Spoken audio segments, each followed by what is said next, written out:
Ibu bapak saudara-saudara yang kami kasihi dalam Kristus Yesus, salam bagi kita semuanya.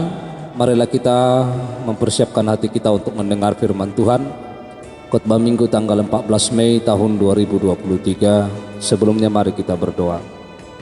Damai sejahtera dari Allah Bapa yang melampaui segala akal, itulah yang akan memelihara hati dan pikiran kita dalam Kristus Yesus Tuhan kita. Amin. Firman Tuhan bagi kita dalam Minggu Rogate tertulis dalam kitab Filipi pasal 4 ayat 1-7. Demikian firman Tuhan. Karena itu saudara-saudara yang kukasihi dan yang kurindukan, sukacitaku dan mahkotaku, berdirilah juga dengan teguh dalam Tuhan. Hai saudara-saudaraku yang kekasih, Eudia kunasihati dan Sintike kunasihati, supaya sehati sepikir dalam Tuhan. Bahkan ku minta kepadamu juga Sonsugos, temanku yang setia, tolonglah mereka, karena mereka telah berjuang dengan aku dalam pekabaran Injil, bersama-sama dengan Clemens dan kawan-kawanku sekerja yang lain, yang nama-namanya tercantum dalam kitab kehidupan. Bersukacitalah senantiasa dalam Tuhan. Sekali lagi katakan bersukacitalah. Hendaklah kebaikan hatimu diketahui semua orang, Tuhan sudah dekat. Janganlah hendaknya kamu khawatir tentang apapun juga, tetapi nyatakanlah dalam segala hal keinginanmu kepada Allah dalam doa dan permohonan dengan ucapan syukur. Damai sejahtera Allah yang melampaui segala akal akan memelihara hati dan pikiranmu dalam Kristus Yesus. Demikian pembacaan firman Tuhan. Ibu bapak saudara-saudara yang terkasih di dalam Kristus Yesus, bahwa firman ini adalah merupakan nasihat yang disampaikan oleh Rasul Paulus kepada jemaat yang ada di Filipi. Dia memberikan nasihat kepada jemaat di Filipi bagaimana supaya mereka hidup di dalam perdamaian dan kasih. Adanya perbedaan di antara mereka, di antara orang yang percaya dan para pelayan, diminta untuk dapat diselesaikan. Memang identitas yang disebut teman setia dalam nas ini masih belum terlalu jelas yang kita perhatikan. Ibu bapak saudara-saudara, ada beberapa hal yang dapat kita lihat dalam hal ini. Ayat pertama sampai ayat ketiga, bahwa di sana Rasul Paulus menasihati supaya jemaat yang ada di Filipi berdiri teguh dan sehati sepikir. Rasul Paulus tidak bermaksud suratnya ini untuk menasihati jemaat Filipi tentang doktrin atau pengajaran yang salah, melainkan menyampaikan beberapa masalah hubungan antara manusia, hubungan yang buruk terjadi di antara orang yang percaya, terutama yang terjadi di antara para pelayan. Hal ini adalah bukan masalah yang kecil. Rasul Paulus mengambil contoh dengan nasihat kepada dua wanita, yaitu Eudia dan Sintike, dan juga mungkin tokoh-tokoh penting dalam jemaat yang disebutnya telah bekerja di jemaat bagi Kristus. Melalui usaha dan kerja keras mereka telah banyak orang yang percaya dibawa kepada Kristus. Itu adalah tidak mungkin seseorang, terlebih seorang pelayan yang percaya kepada Yesus, bekerja keras bagi kerajaannya, bagi pelayanannya, tetapi hubungannya buruk dengan sesama, atau hubungannya tidak baik dengan sesamanya, sesama orang yang percaya lainnya. Apalagi juga memiliki tujuan dan komitmen yang sama, sehati sepikir perlu diutamakan agar bisa bekerja sama dan bersinergi. Dalam Filipi 2 ayat 2. Sungguh sangat menyedihkan dan bahkan memalukan apabila di antara orang yang percaya, terlebih bagi para pelayan Tuhan dalam pekerjaan Injil, terjadi pertentangan. Firman Tuhan memberikan nasihat agar masing-masing pihak harus bersedia berdamai, bersedia saling merendahkan hati dan memberi pengorbanan sehingga tidak memaksakan kehendak sendiri. Egoisme yang membuat perbedaan harus disingkirkan, sebab Allah memang menciptakan manusia berbeda sudut pandang dan keperluan. Oleh karena itu bahwa firman ini secara otomatis juga mengingatkan bahwa tidak ada ruang pemaafan dan pembenaran jika yang terjadi adalah perpecahan dan tidak terjadi rekonsiliasi. Oleh karena itu bila ada perpecahan pasti ada yang salah. Jika terjadi pertikaian pasti ada yang salah. Maka apa yang perlu? Yang perlu adalah yang salah itu harus diperbaiki di dalam pribadi mereka, dan untuk itulah perlu introspeksi dan membuka diri. Perlu kerendahan hati supaya dapat membuka diri untuk berdamai, untuk saling mengasihi.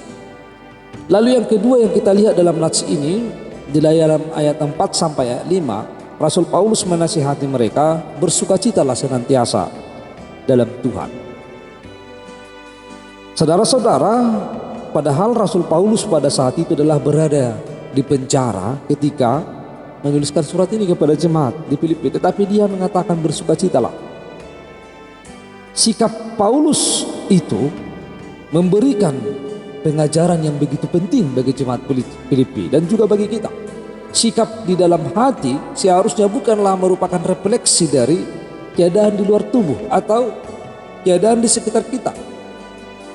Respon kita terhadap apa yang terjadi di sekeliling kita tidak harus membawa dampak buruk terhadap hati kita, tidak harus membawa dampak yang menghilangkan sukacita dalam kehidupan kita.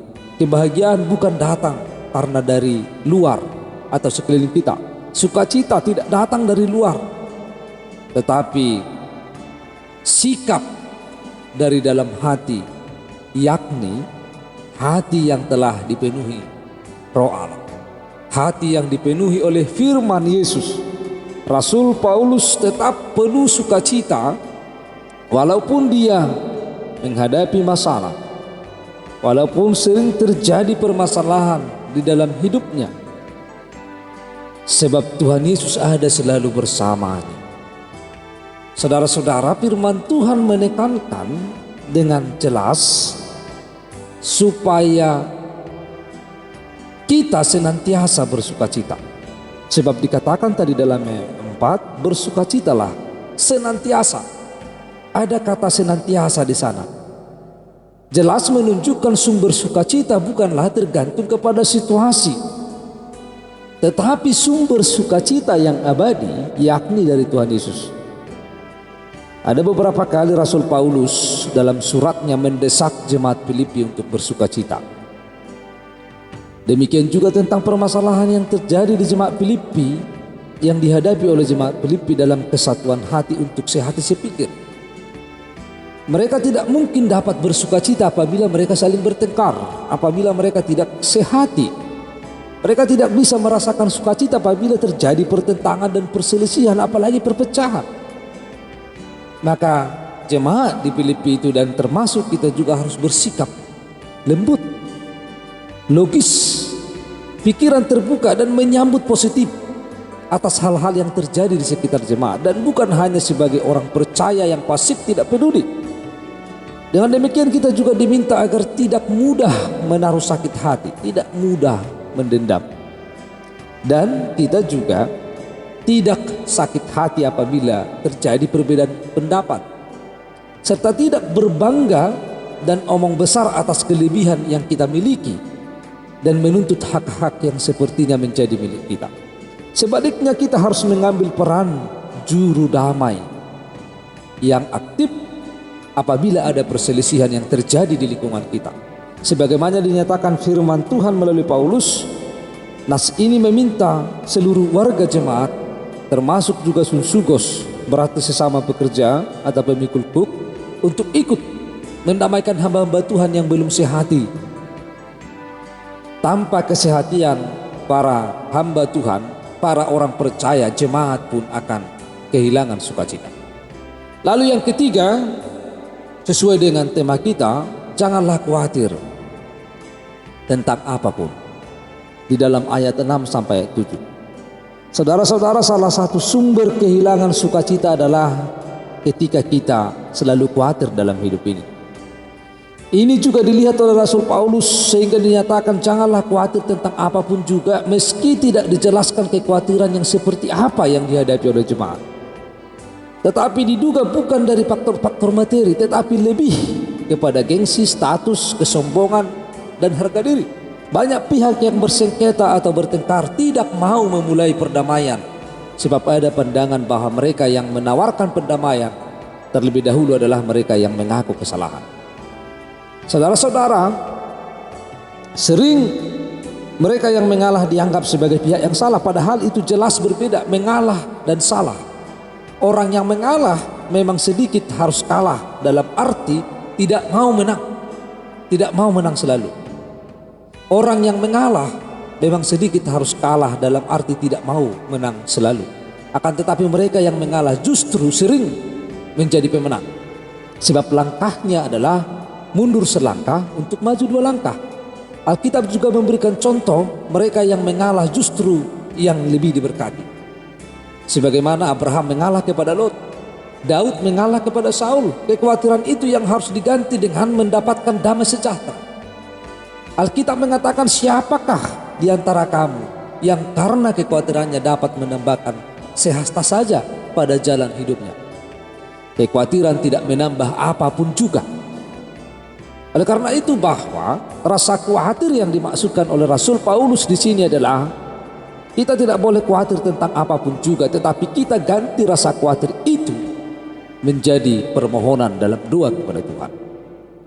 Karena dikatakan tadi dalam ayat yang ke-6, janganlah hendaknya kamu khawatir tentang apapun juga, tetapi nyatakanlah dalam segala hal keinginanmu pada Allah.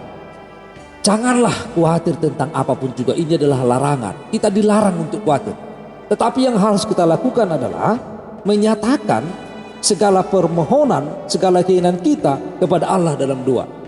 Maka kekhawatiran itu diganti menjadi doa, menjadi penyerahan diri kepada Tuhan dengan penuh permohonan dan ucapan syukur kepada Tuhan.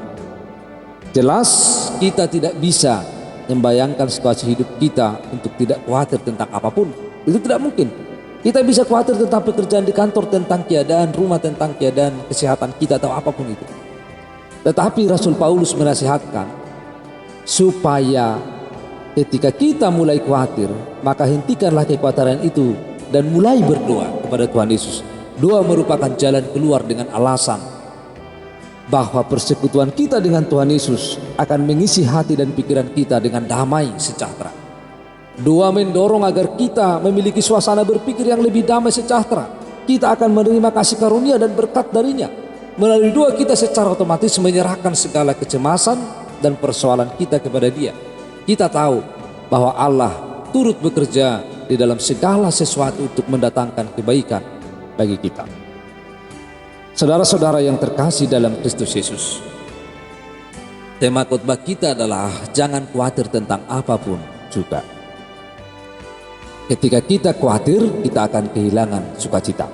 Ketika kita khawatir, kita akan kehilangan damai sejahtera. Oleh karena itu, bahwa kita tidak boleh khawatir tentang apapun juga. Tetapi rasa khawatir yang kita miliki, marilah kita berdoa kepada Tuhan. Segala keinginan kita, segala kekhawatiran kita, mari kita bawa ke dalam doa kita, supaya Tuhan yang akan menanggung dan Tuhan yang akan menolong kita dalam segala beban hidup kita. Sesuai dengan nama minggu kita juga adalah Rogate, kita diajak semuanya dalam segala hal, dalam segala kekhawatiran, mari kita berdoa kepada Tuhan, supaya melalui doa itu bahwa Tuhan menggantikan rasa khawatir kita menjadi damai sejahtera. Orang yang hidupnya khawatir, dia tidak akan hidup dalam sukacita. Orang yang hidupnya selalu khawatir, dia tidak akan damai sejahtera. Tetapi orang yang selalu berdoa, yang menyampaikan segala keinginannya dan permohonannya kepada Tuhan dengan penuh permohonan dan ucapan syukur, dia akan dipenuhi dengan damai sejahtera dan sukacita.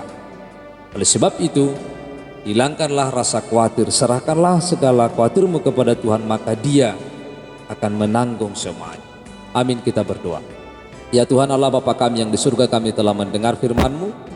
Biarlah kuasa Roh Kudus-Mu yang akan memenuhi hati kami untuk melakukan firman-Mu, sehingga kami dipenuhi dengan sukacita dan damai sejahtera, dan rasa khawatir akan hilang karena kami senantiasa berdoa kepada Tuhan.